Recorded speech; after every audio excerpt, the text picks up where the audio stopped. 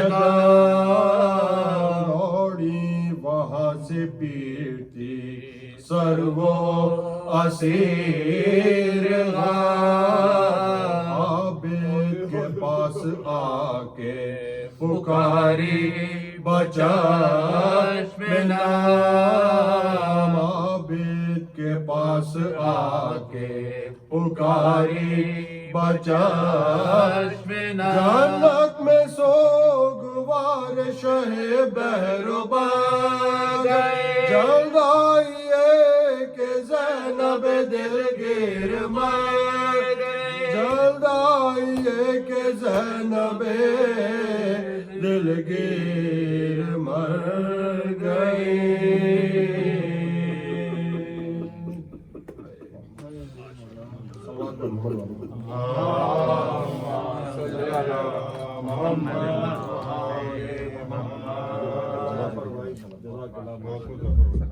بارے دیگر صلوات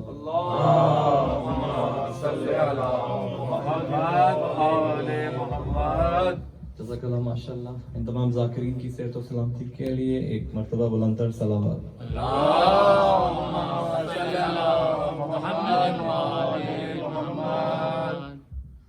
امین و ممنات آج امام بارگاہ علی ولی اللہ میں مجلس شہادت بیوی مسافر شام سلام اللہ علیہ اللہم صلی علی محمد و آل محمد منعقد کی جا رہی ہے بعد مجلس لیڈیز میں تابوت زیارت برآمد کی جائے گی آج کی مجلس سے ہم سب کے محترم عزیز خطیب ولایت ذاکر آل محمد جناب میر جواد رضوی صاحب خطاب فرما رہے ہیں آپ کی مجالس کا سلسلہ آنے والی 27 صفر اور 28 صفر کی مجالس بسلسلہ شہادت رسول خدا صلی اللہ علیہ وآلہ وسلم اور بسلسلہ شہادت سرکار امام حسن مجتبیٰ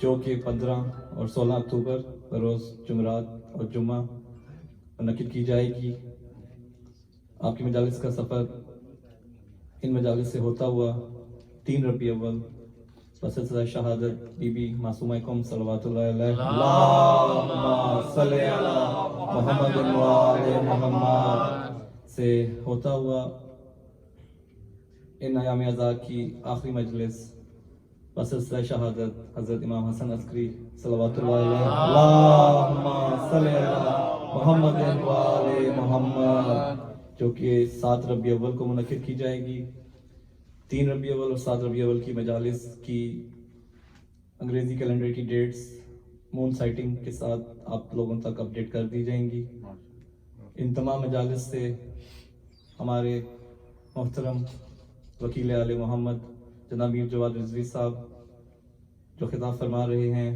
امام بارگاہ علی ولی اللہ آپ کا تہہ دل سے مشکور و ممنون ہے کہ آپ نے ایک مرتبہ پھر ہماری دعوت پہ اس امام بارگاہ کی ان عبادات میں شرکت کی کوشش کی اور آپ حاضر ہوئے مولا آپ کو ان تمام عبادات اور ان تمام اعمال کے صدقے آپ کی توفیقات میں اضافہ فرمائیں آپ تمام مومنین و مومنات سے گزارش ہے کہ ایک مرتبہ قبلہ کی صحت و سلامتی کے لیے بلندر صلوات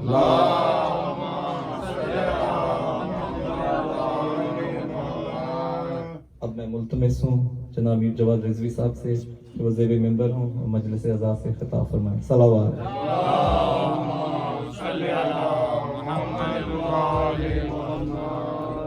نعرہ تکبیر نعرہ رسالت نعرہ حیدری نعرہ ولایت صلوات اللهم صل على محمد وآل محمد. پر محمد وآل محمد صلوات. اللهم صل على محمد وآل محمد. رحم الله من قرأ الفاتحة.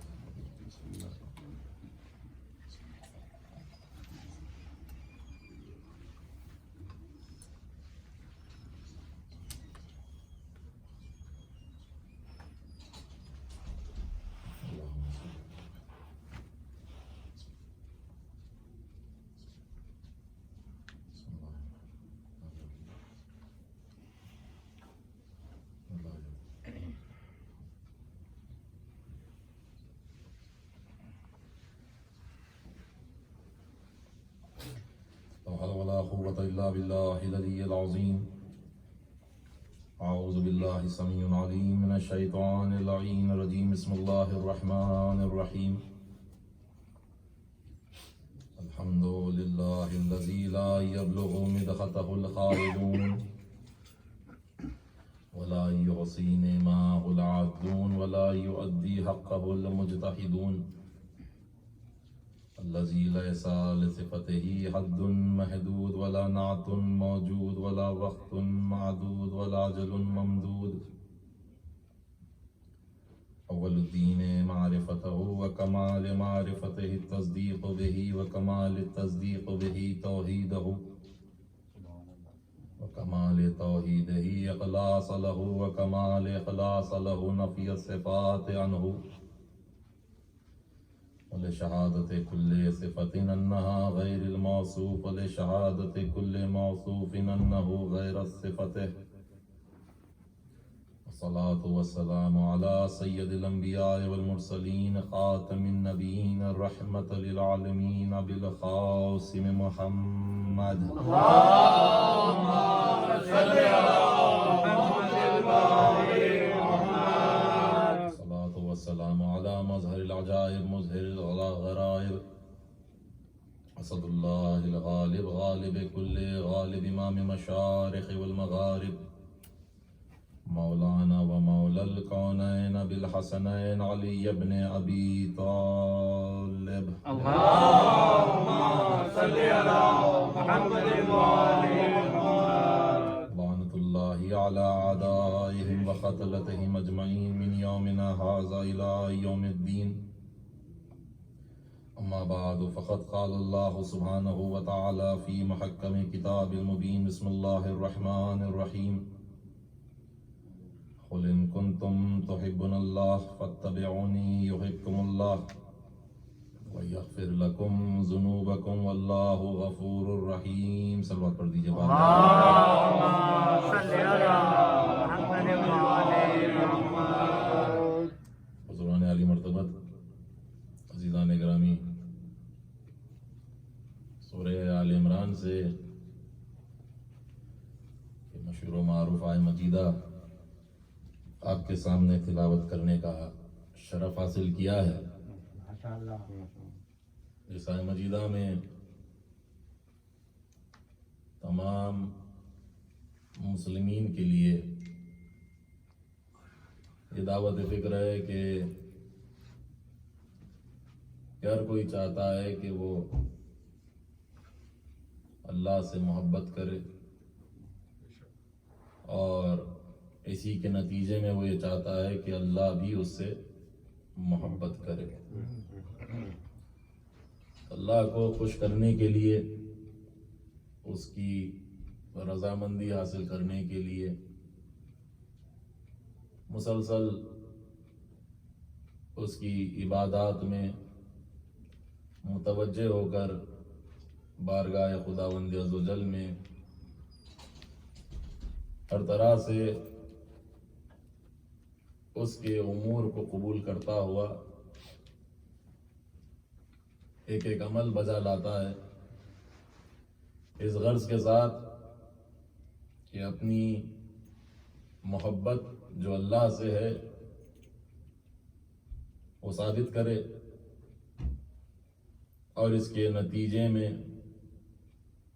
جنت الفردوس میں جگہ پائے، مگر اس نے تمام صاحبان عقل کے لیے اس آیہ مجیدہ سے یہ فیصلہ صادر فرمایا کہ میری حبیب آپ اپنی پاکیزہ زبان سے فرما دیجئے ان کنتم تحبون اللہ، اگر تم اللہ سے محبت چاہتے ہو فاتبعونی، تو تم میری اتباع کرو، میری پیروی کرو، میرے نقش قدم پر چلو۔ اگر تم ایسا کرو گے تو یحبکم اللہ، تو اللہ بھی تم سے محبت کرے گا، اور صرف محبت ہی نہیں کرے گا، وَيَغْفِرْ لَكُمْ ذُنُوبَكُمْ، تمہارے تمام گناہوں کو بخش دے گا، واللہ غفور الرحیم، اور بے شک وہی بخشنے والا اور رحم کرنے والا ہے۔ یعنی محبت الہیہ کا کلیہ اللہ سبحانہ و تعالیٰ نے آیہ مجیدہ سے یہ بتایا کہ دیکھو اپنا وقت ضائع مت کرنا مجھے ڈھونڈنے میں، میری رضامندی تلاش کرنے میں۔ میری رضامندی کا پتہ یہی ہے فاتبعونی، کہ اتباع رسول ہی محبت خدا کی دلیل ہے۔ یعنی جو رسول کہے وہ کریں، جس سے رسول منع کرے اس سے رک جائیں، اور جو رسول دے اسے لے لیں، یہی اتباع رسول ہے۔ اور جس نے اتباع رسول پر گامزن ہوا یقیناً وہی خدا کی محبت کا حقدار ہے، اور جس نے اتباع رسول کو ٹھکرا کر یہ سوچ لیا کسی عقل کے گوشے میں کہ میں اللہ سبحانہ و تعالیٰ سے محبت کرتا ہوں تو مجھے کسی وسیلے کی ضرورت نہیں پڑتی، لفظ فاتبعونی میں اللہ سبحانہ و تعالیٰ نے وسیلے کو رکھ دیا کہ اگر وسیلہ جائز فی الدین نہ ہو تو پھر فاتبعونی کا تصور محال ہوتا۔ یعنی بتایا یہ کہ دیکھو اول دین اس کی معرفت ہے، اور معرفت الہیہ کے درجات ہیں۔ جب معرفت الہیہ کے درجات ہیں کہ جس کا ایک درجہ ہے اثبات توحید اور ایک درجہ ہے معرفت توحید، یقیناً اس بات سے مراد یہ کہ ہر کوئی مانتا ہے کہ اللہ ہے، یہاں تک کہ خداوند عز و جل نے قرآن مجید میں یہ تک فرما دیا ہے کہ کافرین بھی مانتے ہیں کہ اللہ ہے، اور آیت نازل کی لَئِن سَأَلْتَهُم مَّن خَلَقَ السَّمَاوَاتِ وَالْأَرْضَ لَيَقُولُنَّ اللَّهُ، اگر آپ ان سے پوچھیں گے کہ زمین و آسمان کو کس نے خلق کیا تو وہ بول اٹھیں گے لَيَقُولُنَّ اللَّهُ، اللہ نے خلق کیا۔ تو جب اللہ نے خلق کیا مانتے ہیں تو پھر یہ بتوں کی پرستش کس وجہ سے؟ تو آگے آیت میں یہ بھی بیان کر دیا لِيُقَرِّبُونَ إِلَى اللَّهِ زُلْفَىٰ، تاکہ وہ بتوں کو اس لیے پوجتے ہیں تاکہ وہ سوچتے یہ ہیں، تصور ان کا یہ ہے کہ یہ بت خدا تک پہنچنے کا وسیلہ بن جائے، یعنی اس لیے بتوں کو بنا لیا۔ یعنی بتوں کے خالق تو یہ خود ہیں، بتوں کو انہوں نے خود بنایا، وسیلہ بنا لیا۔ اور میں سمجھتا ہوں کہ شاید میں نے اس سے پہلے اس مقام پر یا کوئی دوسرے مقام پر یہ وضاحت کی تھی کہ بتوں کو ایسے تک بنایا کہ تاریخ بتاتی ہے کہ حلوے کے تک بت بنائے، اور سفر میں نکلے تو جیب میں رکھ کر میں وہ سفر ہو گئے، اور بھوک لگتی تو اسی بت کو کھا لیا۔ میں نے تصور یہ کرے کہ اس سے رزق مانگ رہے ہیں، اس کو رازق مان رہے ہیں، اور پھر جب بھوک لگی تو پھر وہی بت سبب رزق بھی بن رہا ہے، تو ایسا بھی رازق مانا گیا۔ بہرکیف بات یہ عرض کرنی تھی کہ انہوں نے بت اس وجہ سے بنائے لِيُقَرِّبُونَ إِلَى اللَّهِ زُلْفَىٰ، تاکہ یہ بت خدا کے پہنچنے تک ذریعہ بن جائے۔ مگر یہ کہ اللہ سبحانہ و تعالیٰ نے یہ فرما دیا ذریعہ تلاش کرنے کا حکم ہم نے دیا، مگر یہ کہ ہادی و نذیر کو بھی ہم نے بھیجا تاکہ وہ نشاندہی کرے کہ وسیلہ ہے کون۔